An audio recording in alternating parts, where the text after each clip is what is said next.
For a Friday edition of KNOP's Panhandle Roundup, I'm Victoria Norgard. The city of Scottsbluff is advising as part of the 20th Street Overlay Project. The 20th Street crossing over the BNSF railroad tracks is closed today. Alternate routes will be required according to a press release from the city of Scottsbluff, and detours are in place for the day as well.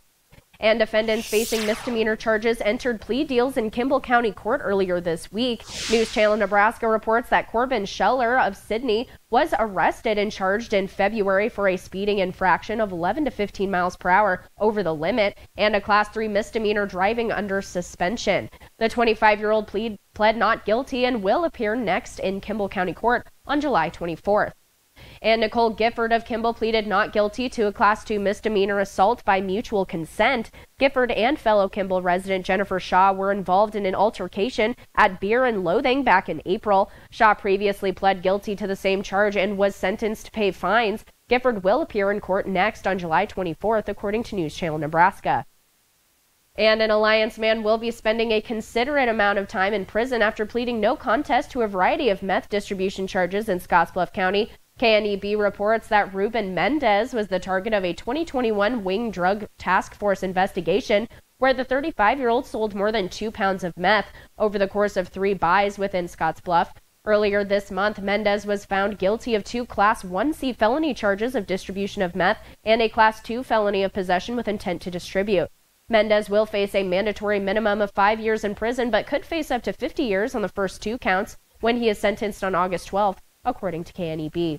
And turning to weather with meteorologist Andre Brooks. Andre, how are conditions looking this weekend? Well, for this weekend, it's looking pretty good, but let me tell you something, folks. We will see the potential of more strong storms today, but we are seeing those mainly sunny to partly cloudy skies at this time. But let me tell you, the temperatures aren't too bad, though, mainly in the 70s, exception there in Kimball at 81 degrees, there in Gordon at 69 degrees, and we have 79 in Scottsbluff. Now, as far as the rest of the day, we will see those chances of showers and thunderstorms, some being on the strong severe side, and the timing for these storms will be between around our 2 o'clock hour entering into around 4 and 5, and then we're going to start seeing those conditions improve between 6 and 7 o'clock. And as far as that weekend forecast is concerned, we're going to be seeing temperatures in the mid to upper 70s with mainly sunny skies, so it's going to be a beautiful time around here. So Victoria, after today, it's going to be beautiful here across the Panhandle. Great, thank you, Andre. And one big topic from last night's presidential debate was abortion.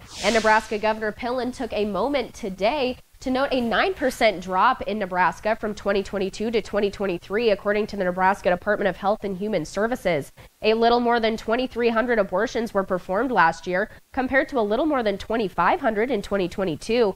He said, quote, "This is a tremendous start to ending abortion in Nebraska. The result is more than 220 lives saved, which is a victory for our culture of life and love in Nebraska."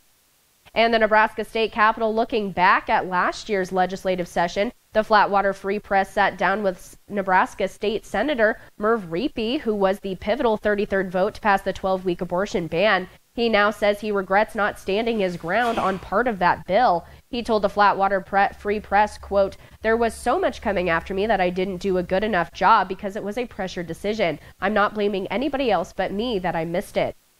And in other news around the state, groups have until July 3rd to collect and submit signatures for ballot initiatives. Paid sick leave for Nebraskans has collected over 138,000 signatures, surpassing the required 90,000, but they still need to be certified. The initiative proposes requiring employers with fewer than 20 employees to provide 5 days of paid sick leave annually, and those with more than 20 employees to offer 7 days per year. And now here's Panhandle Sports with KNOP Sports Director John Clanton.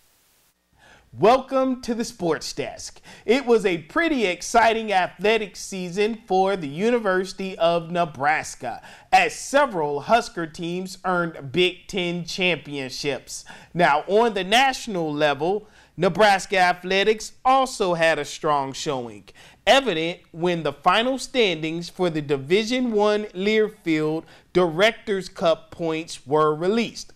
Nebraska finishing 22nd in those final standings. Big Red earning 841 total points, marking its best finish since a 17th place showing in 2010.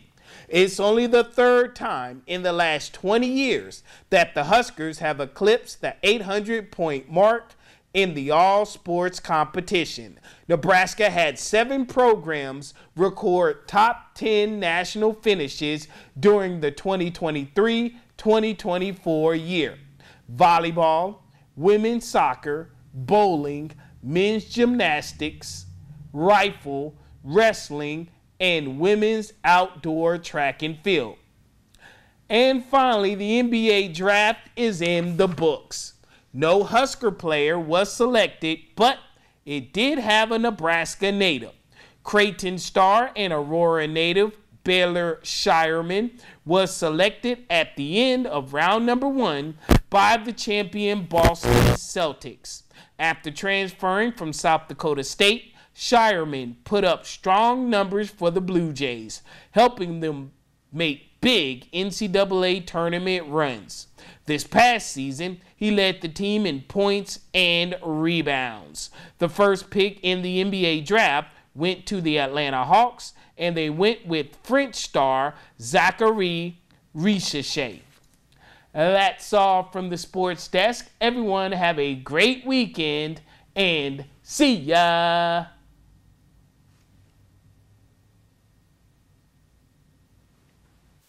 Thanks, John. And in news around the nation, migrant apprehensions have dropped over 40% since an executive order restricting asylum went into effect 3 weeks ago. That's according to the Department of Homeland Security. The order bars migrants who cross the U.S.-Mexico border illegally from seeking asylum once a daily threshold is met. DHS says the 7-day average of migrant apprehensions dropped to under 2,400 per day. Senior administration officials say President Biden's executive order will continue until the daily average is less than 1,500 encounters between ports of entry. And there's an international outage for 3 major U.S. mobile carriers affecting American customers out of the country. AT&T, T-Mobile, and Verizon confirmed their U.S. customers traveling abroad are having issues making calls, sending messages, and using data. According to Verizon, roughly 30% of its customers' calls and data connections from overseas are not going through. T-Mobile described it as a third-party vendor issue and said they're working with the vendor to resolve it. And that's all we have for now, but remember to join us weekdays for the Panhandle Roundup, covering the stories in the Panhandle that matter to you. Have a great weekend.